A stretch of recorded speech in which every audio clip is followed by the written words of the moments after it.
Okay, good morning children. So in the previous class, we have completed our exercise 10.1. First I have explained about the direct proportion and then we have completed our exercise 10.1 up to 10th problem. Now I will explain 11th problem. The average age of doctors and lawyers together is 40. If the doctor's average age is 35 and the lawyer's average age is 50, find the ratio of the number of doctors to the number of lawyers. We have to find the ratio of number of doctors to the number of lawyers. So before going that, let us consider we don't know how many number of lawyers are there and how many number of doctors are there, we don't know. So let us consider number of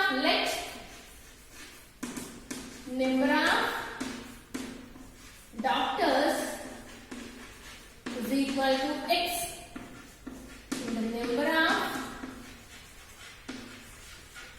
lawyers is equal to Y. So X number of doctors are there and Y number of lawyers are there in that camp. Okay. Now here they have given the average age of doctors and lawyers together is 40.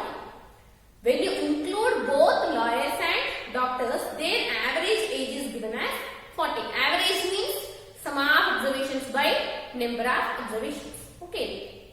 That is, for both it is given as 40. Then what they have given, if the doctor's average age is 35 and the lawyer's average age is 50. So what is given first?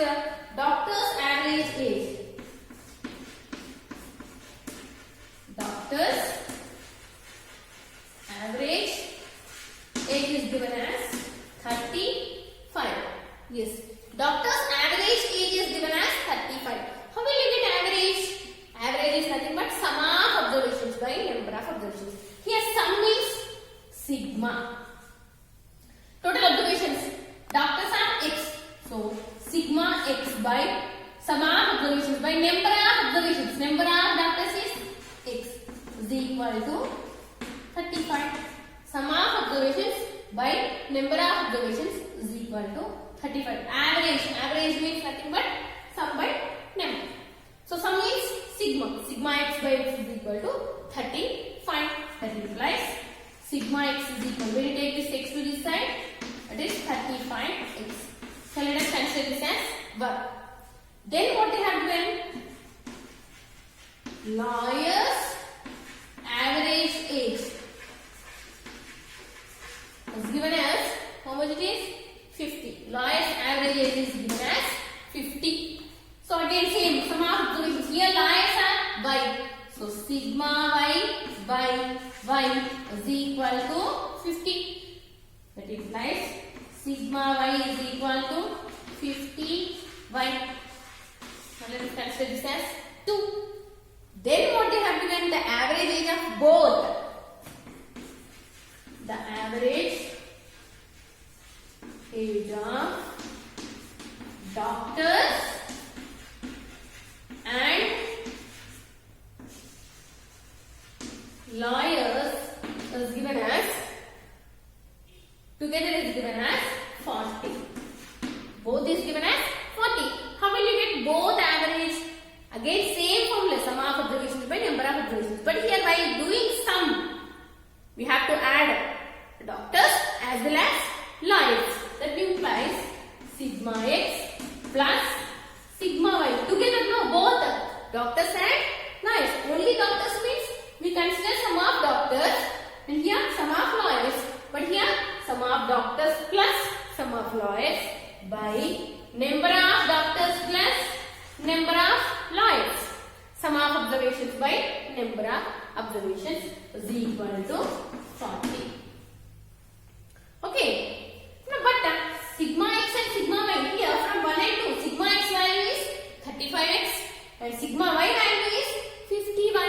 So in place of sigma X, I will write 35X plus 50Y by X plus Y is equal to 40. How? From 1 and 2. From 1 and 2, 35X plus 50Y by X plus Y is equal to 40. Now take this X plus Y to right hand side. What will you get? 35X plus 50y is equal to 40 into x plus y. 40 into x plus y. 35x plus 50y is equal to 40x plus 40y. Distributive property. With both you should multiply. 40 into x plus 40 into y. So 40x plus 40y. Now take the x to one side and the y values to other side. Okay. 35x minus 40x is equal to 40y minus 50y. This 40x comes here and this goes this. Okay, 40x. When you bring plus 40x to this side, it will become minus 40x. And when plus 50y goes to that side, it will become minus 50y. Now, 35x minus 40x is minus 5x is equal to minus 10y. Now, bring variable to one side and the numbers to other side. X by y is equal to minus. Okay, so there some technical problem happened here. So now, minus 5x is equal to minus 10y. When you bring variables to one side and the numbers to other side, x by y is equal to minus 10y minus 5. Minus minus will get cancelled. 5 ones are 5, 2s are. Now this x by y can also be written as x is to y. So x is to y is equal to 2 is to 1. So here x is nothing but number of doctors and y is nothing but number of lawyers. So the ratio of number of doctors to the number of lawyers is nothing but 2 is to 1. So with this we have completed exercise 10.1. Next I will explain inverse proportion. Okay, next topic is inverse proportion. So what is inverse proportion? This is the definition of inverse proportion. But in general, how will you explain inverse proportion? Now see, inverse proportion means when you consider two quantities, if one is increasing means the other should decrease. If one is increasing means the other should decrease. Or if one is decreasing means the other should increase. Oppositely. See in direct, both will in the same way. Both will change in the same way. Either increasing or decreasing. But here if one is increasing, other will decrease. If one is decreasing, other will increase. See for example, if I give you some work to complete some work, some project work or any class work for you, to complete my work, my class related work, I have given you. So first I gave only for you. First I gave only for one person to complete the work. What happened? She took much time to complete it. She took 3-4 days to complete that work. Only one girl now, so she took 4 days. Then I understood that's okay. If I give only one person that much of work, it will be burden for her. So what I did is, for the next time, I said that 4 people has to work on that project. 4 people has to work. 4 students has to work. So 4 students got to work and they divided that work into themselves and then they have completed the work within 1 day. See what happened here? When I given the work to one girl, she took more days. But when I gave one means she took more days. But when I increased the persons here, this number of days decreased. Is that no? When the persons increased here, when it is 1, now it is 4. So it is increased. When it is 4, now it is 1. Within 1 day they have completed the work. And also, see if you are going on a bicycle. Two persons running race or bicycle race, whatever it is, bicycle race. If you are taking a race, see who will go fast, whose speed is more, they will reach early, time will be less. See if I give some 100 meters or 200 meters for them to complete it within the time, seconds they have to complete. So who will complete first? More speed, less time. If the speed is more, they will take less time to reach the destination. If the speed is less, they will take more time to reach the destination. Now see, both are reversely. They are processing reversely. When if one is decreasing, other is increasing. When one is increasing, other is decreasing.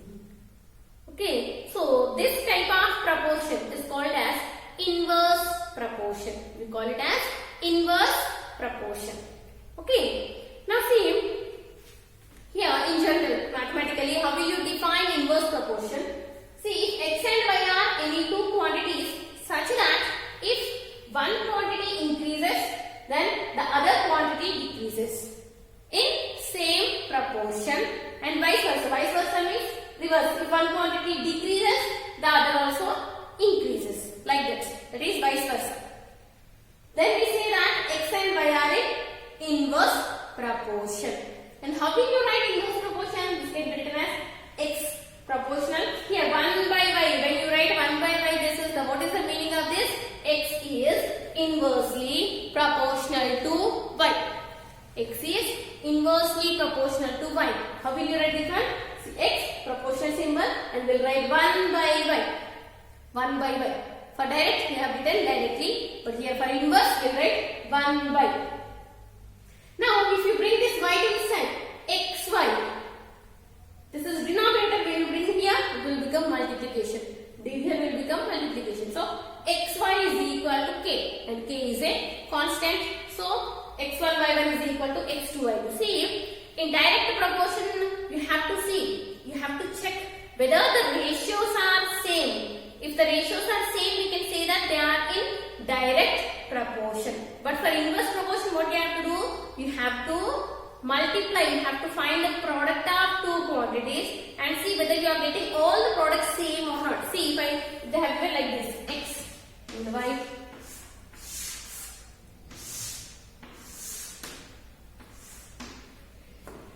Okay.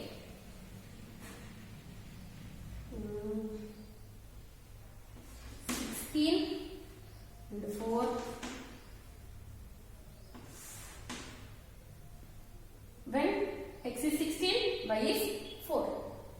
It is 8.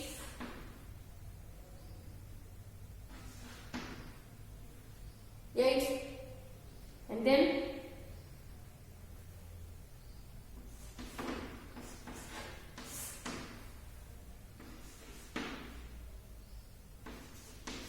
if they have given like this, if they have given like this. Now see, you have to check whether they are in inverse proportion or not. How will you find whether they are in inverse proportion or not? What you have to do? For direct proportion, you should find x by y. Ratio you have to find. But for inverse proportion, what you have to do? You should find x, y, multiplication. 16 4s are 64. 8 8s are 64. 4 16s are 64. 2 32s are 64. Now see, all are same. All the products are same. If all the products are same, then we can say that they are inversely proportional to each other. If the ratios are same, they are directly proportional. If the products are same, then they are inversely proportional to each other. Okay. So based on this, let me explain you some examples. Only one example is there. So I will explain that one example and then we will go for exercise 10.2. Okay, now example 6. Here, if 36 workers can build a wall in 12 days. Same here also, same like direct proportion. What you have to do, you should write the quantities first. Here, workers.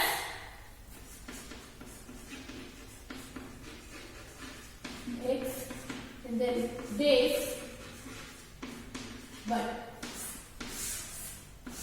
these are the two quantities they have given.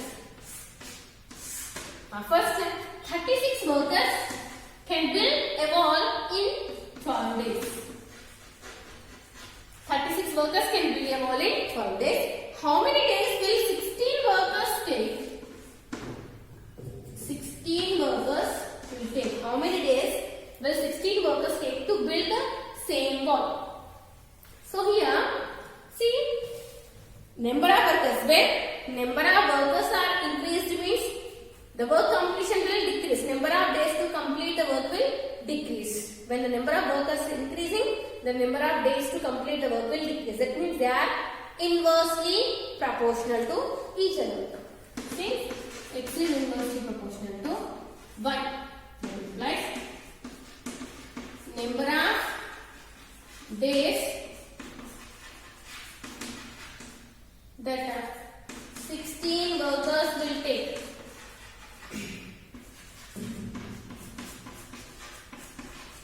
Is equal to number of days 16 workers will take to complete the work now. So here simple way is for inverse proportion what you have to do is in direct we cross multiplied, but here you should multiply straight. Multiply straight and divide with the remaining value. 36 into 12 by 16. 36 into 12 by 16. 4 3s are 4 4s are 4 1s are 4 9s are. So how many days they will take? 27 days. For direct we wait for cross multiplication and for inverse straight multiplication. Okay, what are the remaining values? With that you have to divide same way. Okay, this is how to solve inverse proportion problem easy without using any formula and all variables and all. Okay, easy way, easy method to find the answer in inverse proportion. Okay, now we see exercise 10.2.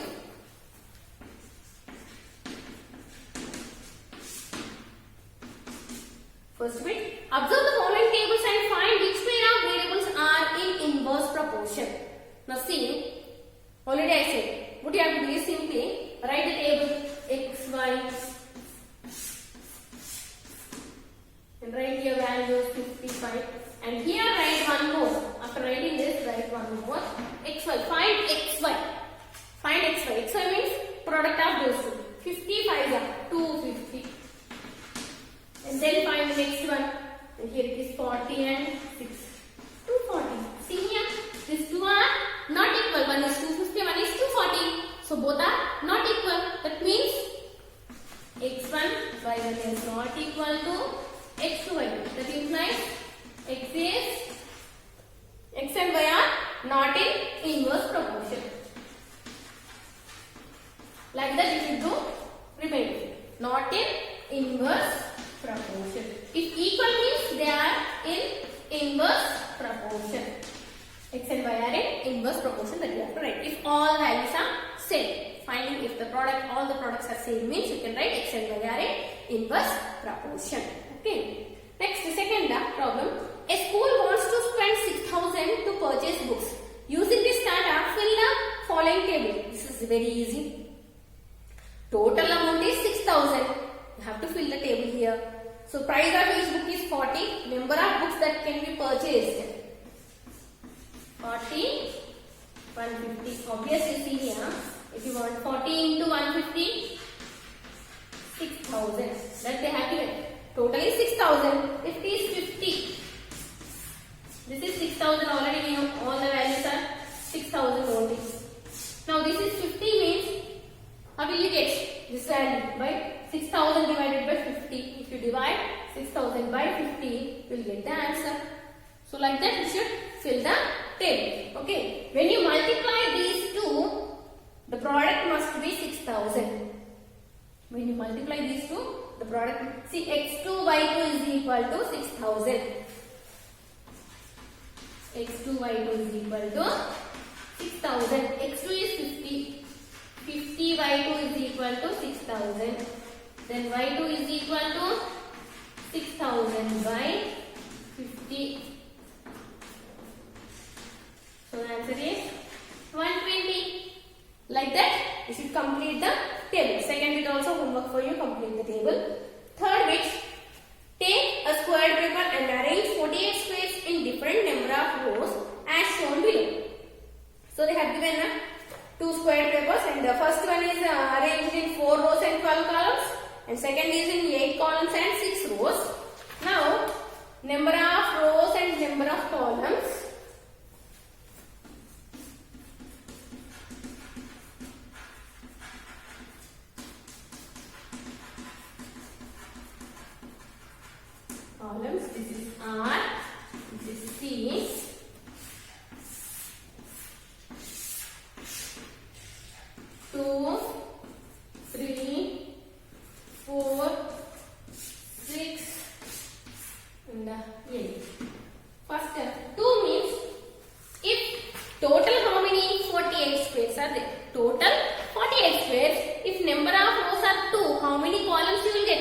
get 48 means 24. So no, and here it is 16. This is 12. If you multiply those two, you should get 48 squares. 2 24s are 48, 3 16s are 48, 4 12s are 48, 6 8s are 48, 8 6s are 48. Now, after the completion of, what do you observe? As R increases, C decreases. First one is R1 is to R2 is equal to C2 is to C1. Find R1 is to R2 first. R1 is to R2. R1 means this is R1, R2, R3, R4, R5, C1, C2, C3, C4, C5. Now R1 is to R2. 2 is to 3. Then C2 is to C1. C2 is to C1. 8 2s are 8 3s are. 2 is to 3. Both are same. That implies R1 is to R2 is equal to C2 is to C1. R1 is to R2 is equal to C2 is to C1. Next second, R3 is to R4. 4 is to 6. 2 2s are 2 3s are. Again 2 is to 3. Then C4 is to C3. C4 8 is to 12. 4 2s are 4 3s are. Again both are same. That means R3 is to R4 is equal to C4 is to C3. If R and C inversely proportional to each other. Yes or no? Yes. Obviously the product is same. The product, all the products are same. So since x1 y1, x2 y2 or R1 no? R1 C1, R2 C2 and so on, R5 C5. Therefore R is inversely proportional to C. That's it. Do this activity with 36 squares. That is no need for you to do. Just complete this one. With this, I have completed exercise 10.2. And in the next class, I will explain some problems before 10.3, some problems, and 10.3 also I will explain. Okay.